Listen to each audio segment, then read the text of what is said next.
Everybody ready? I know Preston's not here, but Recording in progress. okay.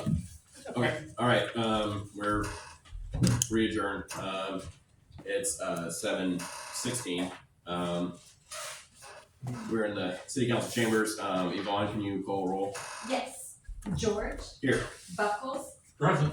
McElroy. Here. Hebert. Here. Hodgins. Here. Houston. Present. Flynn. Here. All right. Did we receive any public comment forms or No, we did not. only for regular sessions? Okay. That's how Jim tells the difference. So no public comment. Okay. Well, before we have Steve Donovan come up, I have something of a small presentation real quick. If you aren't aware, Steve's been doing this for the City of Sheridan for over 30 years. And I have a proclamation I'd like to read acknowledging Steve. Proclamation expressing the City of Sheridan, Oregon's appreciation for 30 years of support from Steve Donovan. Whereas Steve Donovan of Donovan Enterprises Incorporated has faithfully served the City of Sheridan for 30 years as a trusted consultant, offering invaluable insight, guidance, and professional excellence across numerous projects and initiatives. And whereas Steve Donovan has demonstrated unwavering commitment to the residents of the city through the provision of comprehensive water and wastewater utility rate modeling and system development charge analysis, which have been instrumental in ensuring the financial sustainability and operational efficiency of our essential utility services. And whereas the expertise and analytical rigor Steve Donovan provides have guided the city through multiple rate study cycles, providing critical data and recommendations that have enabled sound fiscal planning and responsible stewardship of the city's water and wastewater infrastructure.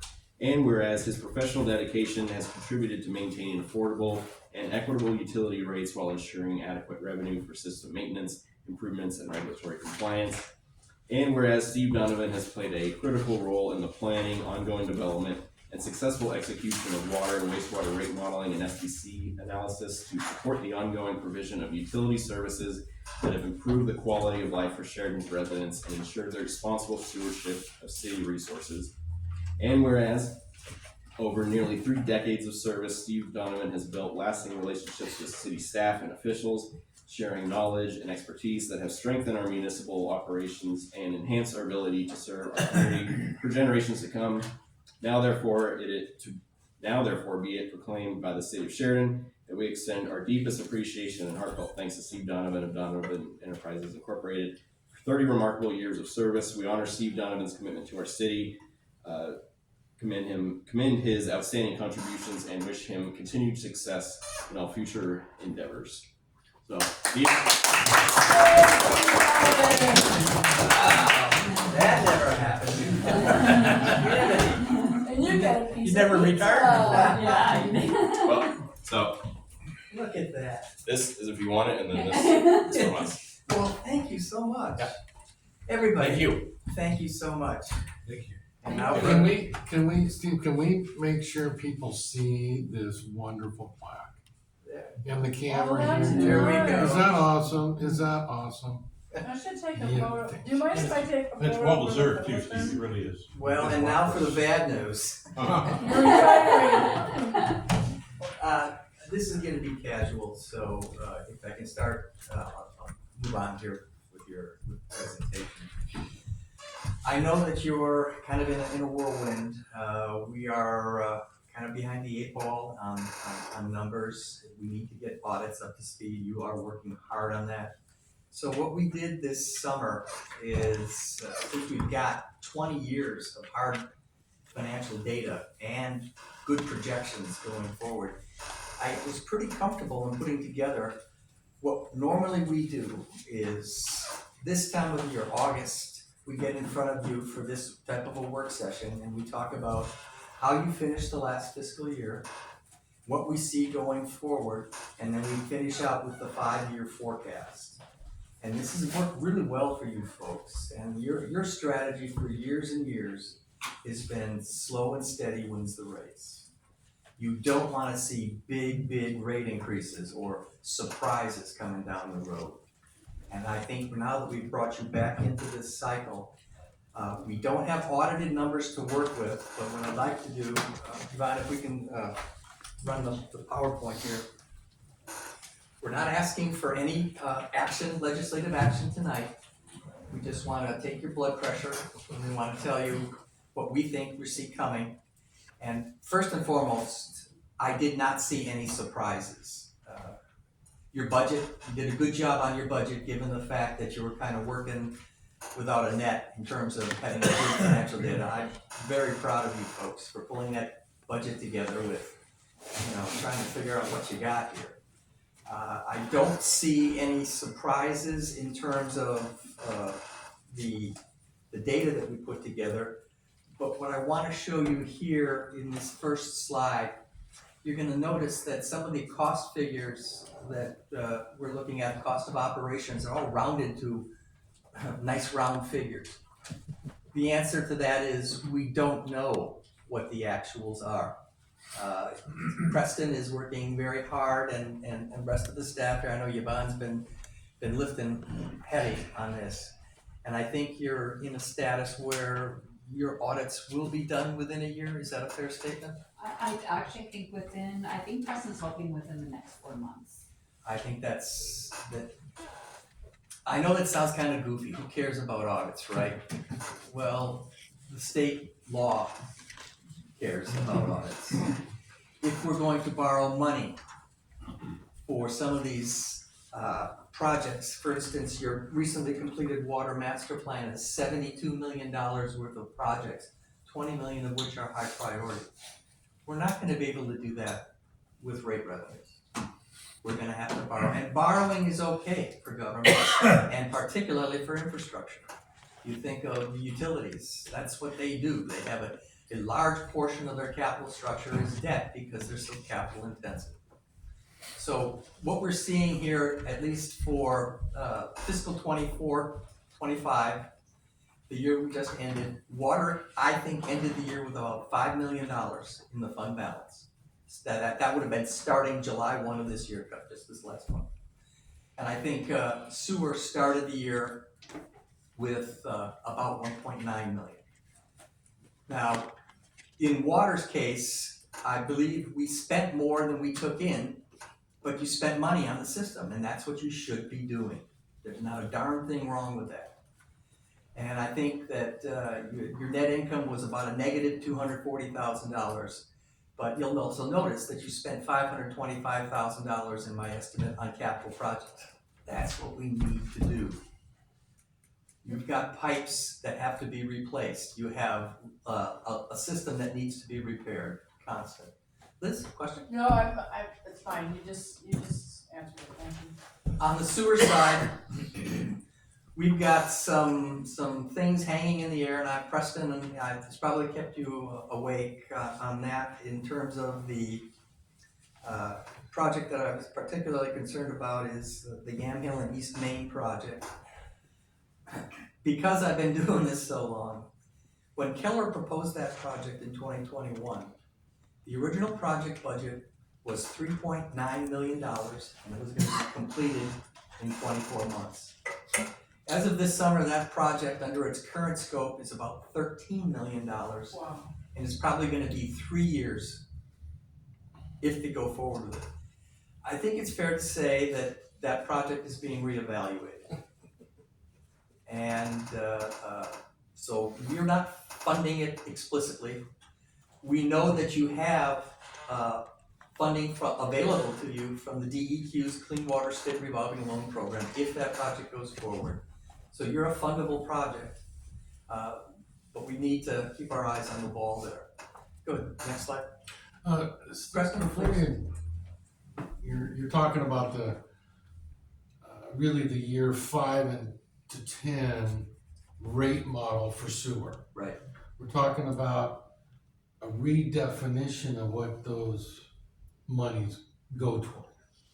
I think before it was called the Big Pipe Project. Yeah, 24-inch. But it's really more of an I&I reduction. It's collection system improvement. It's master planning. It's all, and even potentially the development of the fifth lagoon out there. So that's a large, wide description of the needs. And so in your model, Steve, you haven't, the numbers are the same. Right. The numbers didn't change, it's the description more of how those monies get invested between years 5 and 10.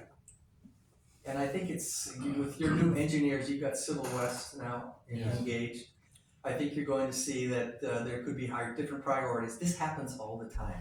So don't think that this is unusual, that one project is all of a sudden put on a side and another project comes in. There's a million ways to skin the cat. And I think this project, remember when they first started the project and they did the preliminary tunneling under the river to find out what it was, and oops, they hit shale and they hit a bedrock, and they'd have to they'd have to drill and blast, and this thing turned into a project that could be completely untenable. This happens all the time. You've got options and you've got other ways to look at the world. So I'm not too concerned about the fact that this project may be put in the bin. We're all disappointed that we spent the amount of money we did for planning on this thing. I believe that you've spent $1 million on it? Not quite. Not yeah, quite. yeah. But just to give you an example, today's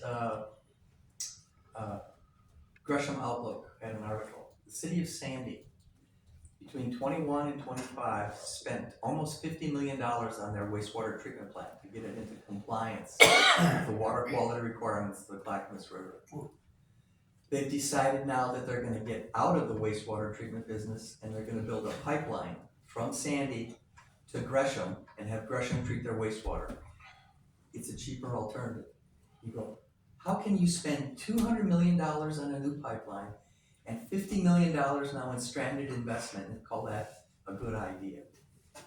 It's because they're under a limitation with the DEQ. They can't write any new land use permits. They can't build because their hands are so tied on the water quality requirements of the Clackamas River. It's cheaper for them to spend $250 million to go in a different direction. So us abandoning this project seems like a layup compared to that. So that's just one example of what happened today. Go ahead, John. So what we'd like to talk about for water is a 3% general increase January 1st. You don't want anything now. We want to put you in a position to be successful. And that $5 million fund balance, this will help maintain the balance, because over time, when we get through the 5-year forecast, we'll be drawing on that fund balance. But we've got more capital projects to be done. I think Kai can tell you on the distribution projects, those are extremely high priority projects. Civil West pointed them out. We're replacing 4-inch mains with 8-inch mains. We're replacing chronically leaking systems. We're getting looping for fire flow protection, which is, I talk about this every year, that you just don't sell water to drink. Your city provides fire protection, which is a critical element of your water system. The Ballston pump station, we need to replace the guts of that system, and we need to make seismic improvements because we are in a seismically active area. So with a 3% increase, we modeled this for 5 years. Go ahead to the next slide. I can show you what's happening here is the general increases right now without any surprise projects would be in the 3% range. Once again, talking about days gone by, back in 2018, we had a proposal from the engineer of record at that time to replace the water treatment plant with a new 2.5 million gallon plant for $4.4 million. In your water master plan that we did just last year, a smaller treatment plant is recommended for $19 million. So it's the world we live in. And if we don't keep on the escalator of this rate escalator, what would be, say we don't raise rates this year, it's gonna be 7% next year. And if you don't raise it then, it's gonna be 12% the year after that. So rather than trying to climb a cliff, let's get on the escalator. Go ahead. That's 30 years of planning ahead. Yeah. Steve, you have helped the city. Yes. And these councils, it's surprising, I know the faces have changed over years, but you as a community are just conservative people. And you always bought into the idea that slow and steady wins the race. When we came back to you, I think back in 2002, when you had a negative fund balance in the sewer fund, and we said we're gonna have to have back-to-back 15% per year rate increases to get you out of that negative balance. They wanted to tar and feather me. How did this happen? How could we be so upside down? Because we're not doing what we're doing now. And as you can see here, on the fund balance, even with those 3% rate increases, we're gonna start paring back on that fund balance so that we continue to invest in your system. It's okay. And the next slide will show you, I show you this every year. The amount of reserve you require is that red line. The amount of cash you got is the blue line. The blue line must always be above the red line. Because we're gonna have situations where something goes wrong. We're gonna have a main break. We're gonna have like in 1996, the floods, where we had just catastrophic rains and we were washing out water mains. That's gonna happen. That's why we got the blue line. So that we got reserves to fix the stuff that's gonna happen in this emergency. Go ahead, Bob.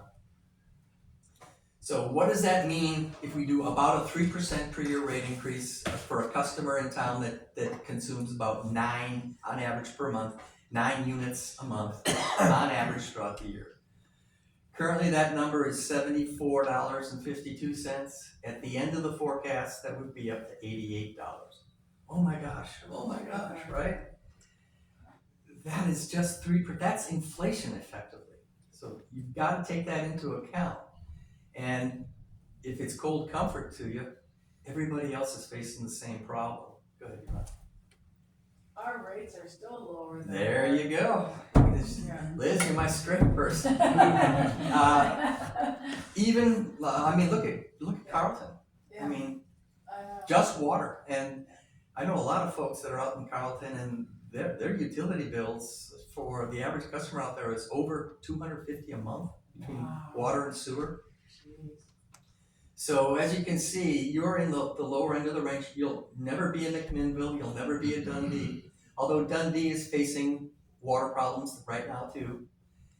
But your water rates are very affordable, and you've also got your big customer, FCI, that's a steady base, we call it a base load customer. And we're glad to have them. Go ahead. So let's talk about sewer. We're also talking about sewer in terms of the 3%, and this is where Preston can step in again. It's a recategorization, a reprioritization of projects. The Yamhill and East Main trunk sewer project is effectively in the rate model on hold. And just because it's on hold doesn't mean the funding isn't available for whatever else we think we're going to do. The 5th sewage lagoon is probably a study matter that I suspect maybe you could tell the councilor there with Civil West that they're doing probably a mass flow analysis right now on it and taking a look at what kind of growth is required. In the past, we really had not considered that as being a need, but you know, things change. And if you want to have growth and you don't want to be in a situation like Sandy where the DEQ won't allow you to issue new building permits, you know, man, talk about handcuffing yourself. You don't want to put yourself in a position where you don't have capacity to serve, therefore the state will tell you how you're going to grow. As a mayor, that would probably infuriate me. The sewer master plan needs to be updated. It's quite old. That's in our CIP to begin that process. So Civil West will give us a proposal, you know, And for that 2013 Keller, it's definitely long in the tooth. And you should be doing master plans every 5 years, and your last one was done in 2013. So I know it's another study, but it is something we use every day. with the technical people, we need that. So in terms of a priority for sewer, it's definitely updating that facilities plan. Go ahead, Bob. So in terms of looking at we're probably looking at in the out years, if I'm reading the tea leaves correctly, probably looking at more like 4%. This is, it looks like 3.7, 3.75, so on. Sewer is the most expensive of the utilities to run. They are just a black hole for money and liability, as I'm sure you're all aware. So if I could get you guys out of the sewer business, I'd do it in a minute. It's full employment for city attorneys, so it's sewer projects. Go ahead, Matt. I have a question about Sure. that. This is more towards Tyler. Weren't we supposed to get a kickback from DEQ or the state after the Stella Jones thing was settled? Weren't we supposed to get some monies for the sewer? They just got fined $98,000, right? Which is nothing to them, but the state hasn't ruled on that yet, and I remember when that happened, we were supposed to get some money. The city was supposed to come in with some money in that process too. Who were they fined by? The DEQ? Yes, no, EPA, excuse me, EPA, yeah. But we were supposed to get some money when the DEQ comes up with their findings, or the state, I might be confused. The city's supposed to get some money out of that for our sewer system. I think DEQ was trying to get us reimbursed for our actual expenses in dealing with them in that situation. Oh, I didn't know it was a Better than nothing, no. That was a long time ago. I don't remember specifically what I'm I sorry. remember that conversation. Yeah, I remember it too. I haven't heard anything, since. So I hope that's still an option, but maybe when DEQ, if they go forward at all, which I hope they do, but if they do go forward, then maybe if there's a settlement there, then maybe that's when we would get it, but I don't know, that might be something we need to check with the DEQ on. We do, because the EPA just fined Stella Jones, so they're in that process. I remember that too, because I said, well, if we're gonna find them, let's just have them install our new water system on Stony Mountain and make them think twice about dumping into the river again. So I do remember that was a conversation that was said. Might need to follow up on DEQ. Okay, sorry, go ahead, Steve. No Sorry. problem. Sorry, No, this is good we're conversation. spilling money somewhere, but we're just trying to sniff it out. With the sewer fund balance, I wish it was higher because of so much uncertainty in sewer. I wish you had more money, but as you show in the next slide, we're keeping the fund balance with these increases effectively level from where you are now. And you'll notice in this slide, you took a big hit on your fund balance and went down. Well, that was a lot of money, cash that we spent. Remember, we did the pump station project 2 years ago, and that was a successful project. And it really has alleviated overflows in the winter now. And the next stage of that would have been the Yamhill East Main 24-inch interceptor project, which would have been the hand-in-glove component of that project. So we spent cash on that project. We had actually thought that we'd have to take out a loan for that pump station project, but you guys were very frugal, and Kai did a great job getting that project brought in and paid cash for it. So, yes, in this day and age, nobody's able to pay cash for anything anymore because these projects are just so darn expensive. And that's why it concerns me that the next big increment of project that we're gonna have to do, whatever that project is, it's gonna be outside our means to pay cash for it. And that lagoon project will be millions if you decide to do it. It will be millions, no question. I&I abatement projects, if you can do it less expensively and fix the downtown problem, that'd be great. But it's a cost to doing businesses, infiltration and inflow abatement. Go ahead, Matt. Once again, you're in good shape in terms of your reserve and your cash on hand. The blue line is always above the red line, remember that. And you're in good shape on sewer. So the 5-year forecast keeps you in that good position. And years 6 through 10, I'd be just lying to you if I told you what's gonna happen in years 6 through 10. It's just too far out. But your powder is dry, but we are gonna be facing something, I guarantee you. Go ahead, next one. So what are we looking at in terms of sewer bills? The average sewer bill right now is $53. Boy, that's a good deal. I do stuff all over the nation, and Astoria, they're $200 a month For sewer? for sewer. Wow. So just out communities on the coast, and they don't have the incomes. I mean, these people are paying $200 right now for sewer. So you're getting a good value, and once again, thank you FCI. Thank you FCI. Yeah. Go ahead, Yvonne. So here we go, Liz, here's your chart. Your sewer rates in the region now, your only Salem is lower than you right That's now. great. Once again, look at Carlton, look at what they're paying. Can't believe that. Well, the utility business is all about scale. You gotta have lots of bodies to cover that cost. They don't have the bodies. And they still have the same environmental requirements and same compliance, Tyler. And same compliance issues. The same compliance, the Clean Water Act really doesn't let you backslide. And they have the same water quality requirements as Seattle, as San Francisco, as New York, as you. So everybody's got the same requirements.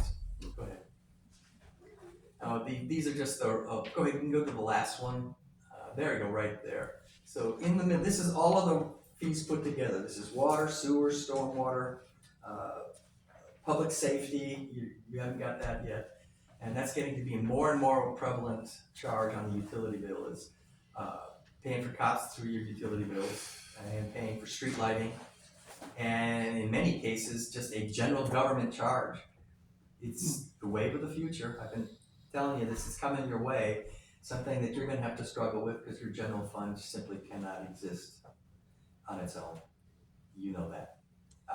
Your permanent levy won't even pay for your public safety.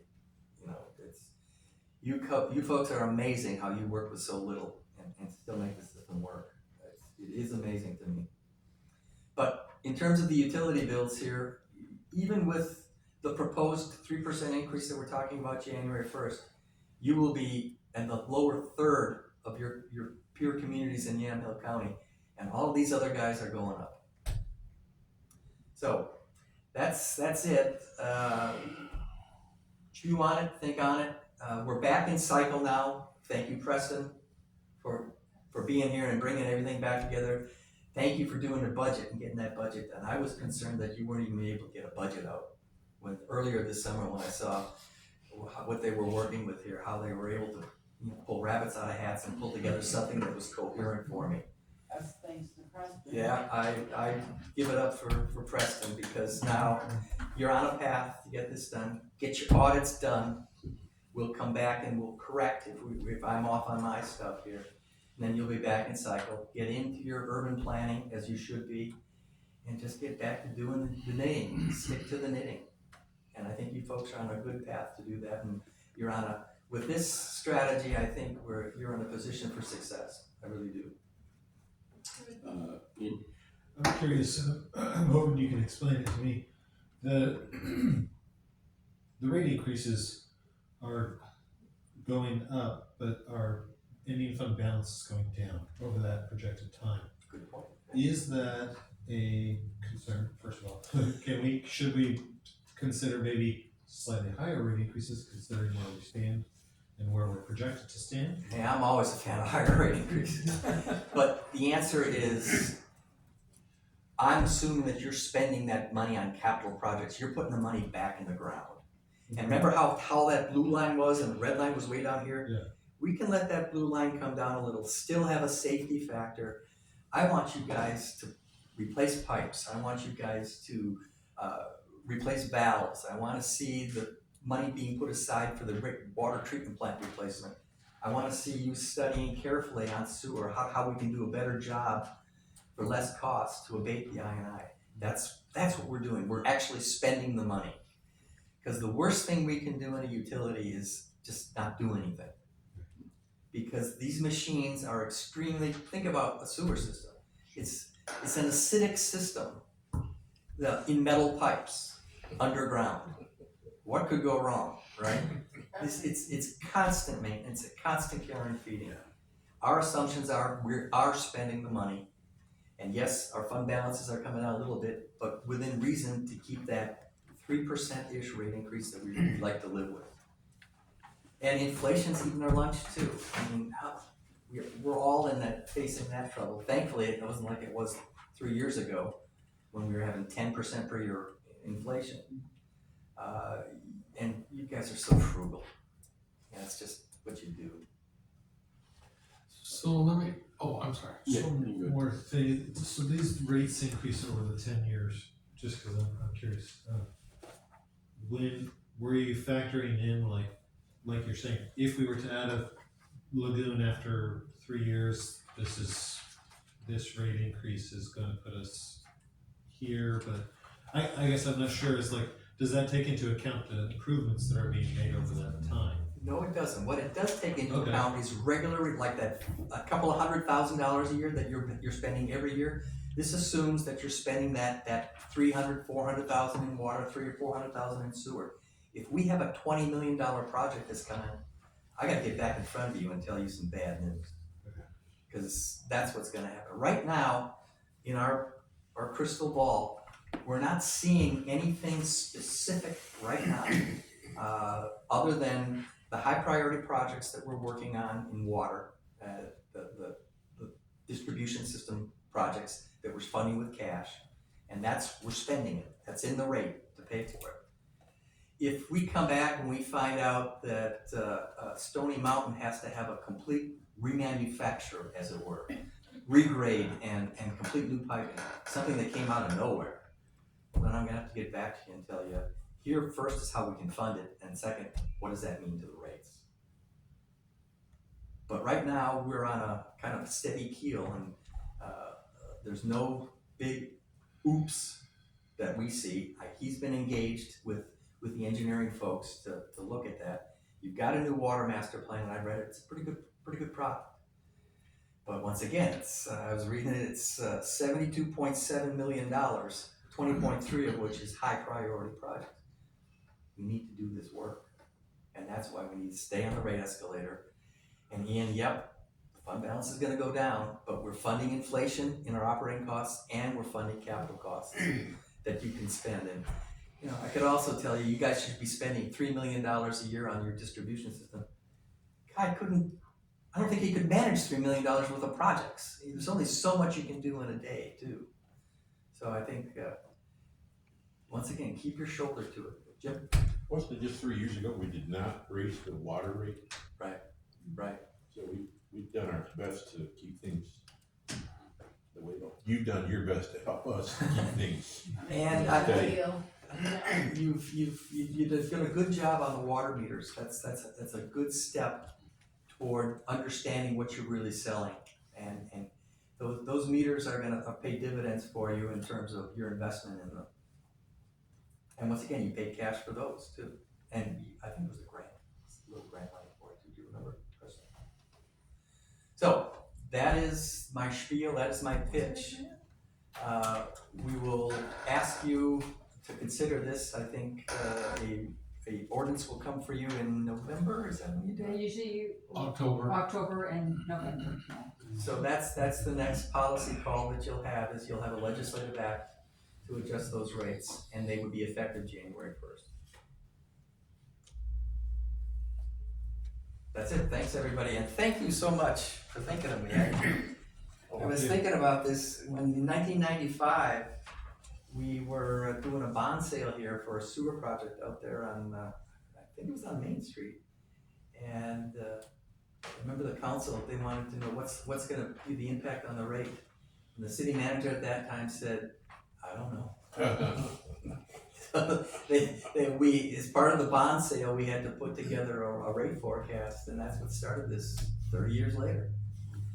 But doing it every year, knowing what you need to know, asking the questions, because you guys are driving this bus, and you need to be informed. There's really no surprises, right? This isn't that hard. a city this size doesn't normally have up-to-date master plans, up-to-date rate analysis, True. up-to-date budgets. You kind of muddle along and this and that. Larger cities, you're gonna get all three of those components all in place. Better to plan for future investments. But I wasn't aware that Steve had helped out the city here so much all through the decades. And you now have your budget Well, that's aligned now with. your mom, My mother-in-law. mother-in-law. And I was here when the 2002 thing happened. Our rates went from 282 for 100 cubic feet of water to 428. City Hall's phones rang off the hook. Oh, I mean, and there were people that thought that I remember one lady said, "You're taking our money, aren't you?" I said, "No, we're raising the rates to pay to get you guys to get you out of the hole." No, you're taking the money, aren't you? You're going to the casino, aren't you? And I mean, she was incensed that I was taking, you were writing the checks and I was going to the casino.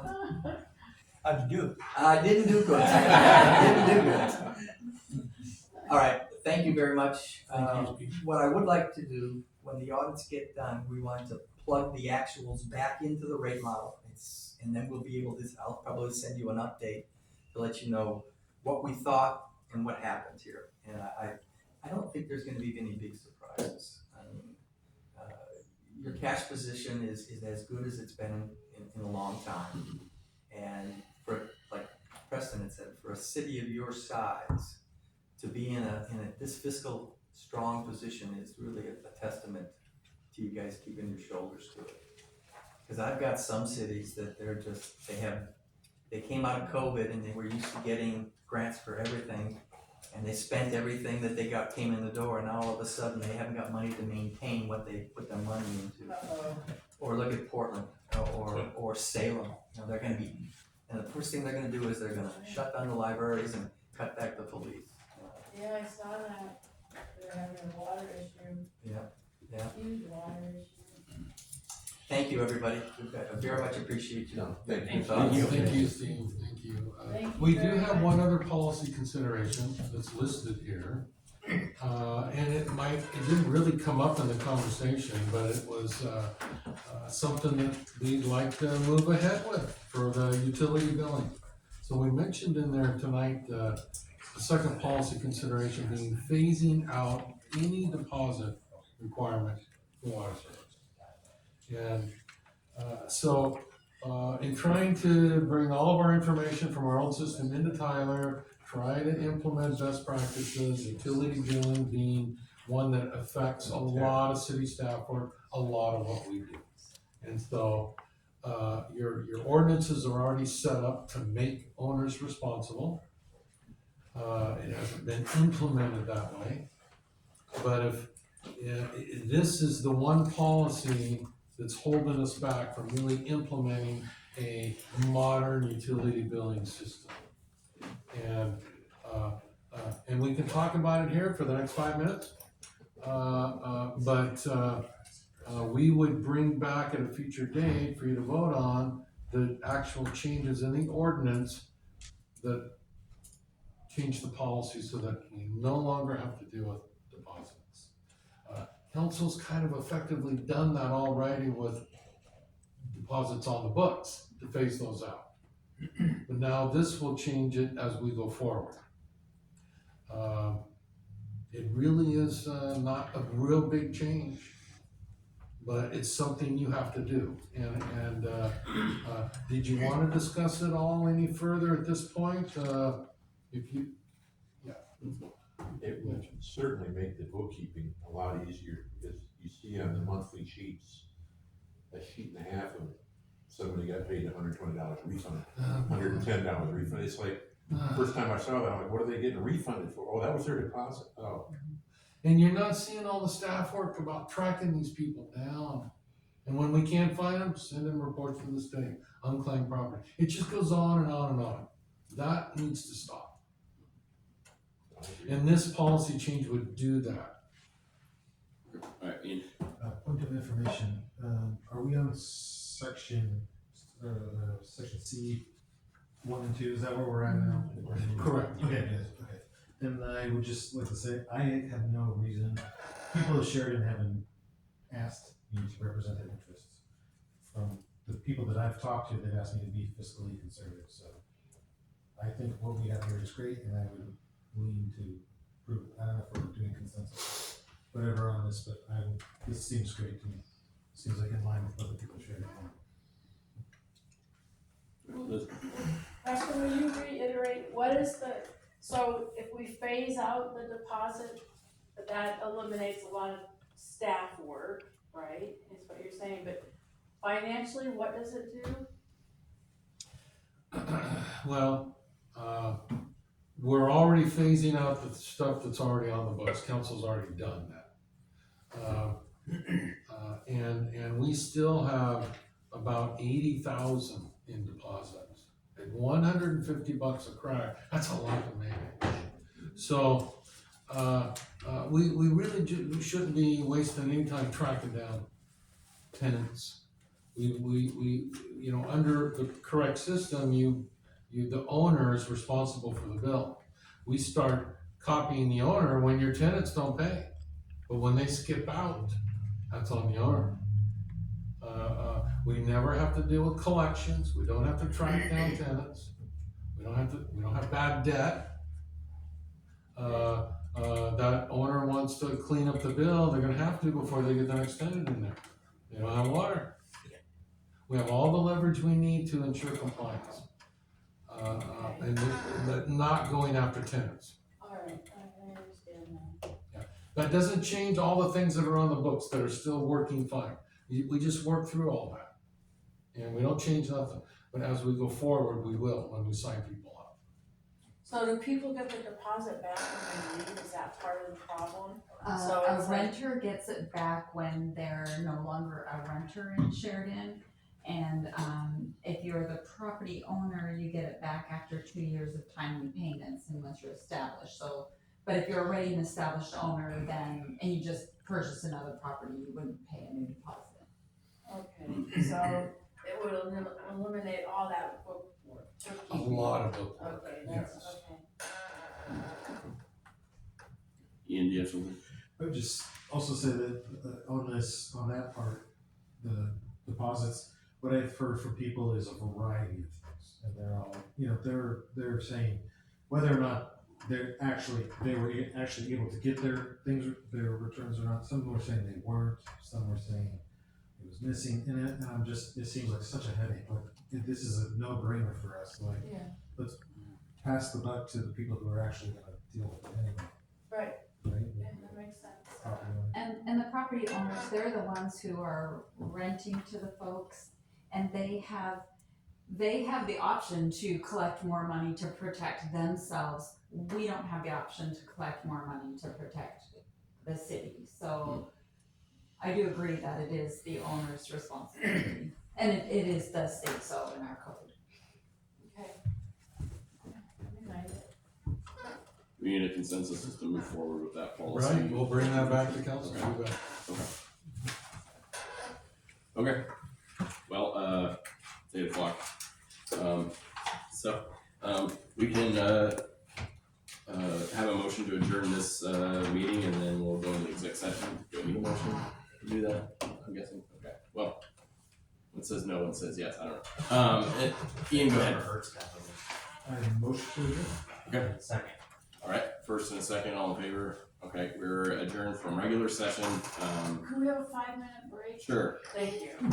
Thank you. Now you feel well, right? I hate them, but you know that.